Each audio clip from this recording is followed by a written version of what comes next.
SMK Baru Bintulu, formerly known as the New Bintulu Government School, and was inaugurated on 3rd January 1989.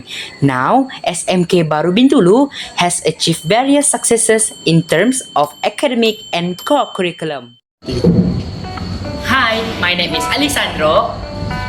Hi, my name is Melvian, Hi, my name is Jelena. And I'm Elvina. and we are Sebaru Empire.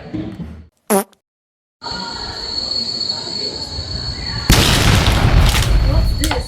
Why is there a water bottle on the floor? And why is this trash can so full? Yeah, it's so full actually. Hey, what's the problem here? The trash can is so full, I almost slipped in one of the water bottles. I see. So how you want to solve it? Based on this situation, our problem statement is the large amount of plastic bottle waste being thrown away in the school area, especially during race time.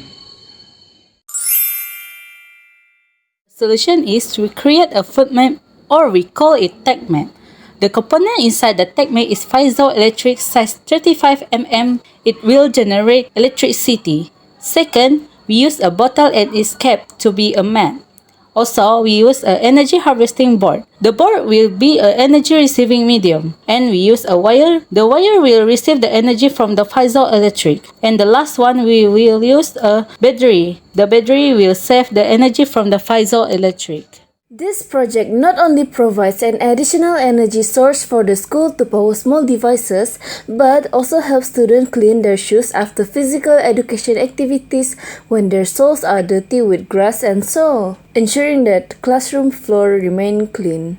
Additionally, this project educates students about green technology and sustainable energy innovation. By harnessing the natural movements of students, the school can convert mechanical energy which is often wasted into a useful energy source, aligning with the concept of waste to energy. Among the list of ingredients is soldering wire Rm 9 ringgit and 90 cents, scissors Rm 2 ringgit and 70 cents, spray paint grey Rm 6 ringgit and 50 cents, glue sticks Rm 2 ringgit and 70 cents, hot glue gun Rm 13 ringgit and 50 cents, cable tie Rm 3 ringgit and 30 cents, multimeter Rm 20 ringgit, utility knife Rm 3 ringgit and 60 cents, and staple gun Rm 14 ringgit and 50 cents. So, the total amount of material Rm 79 ringgit and 70 cents.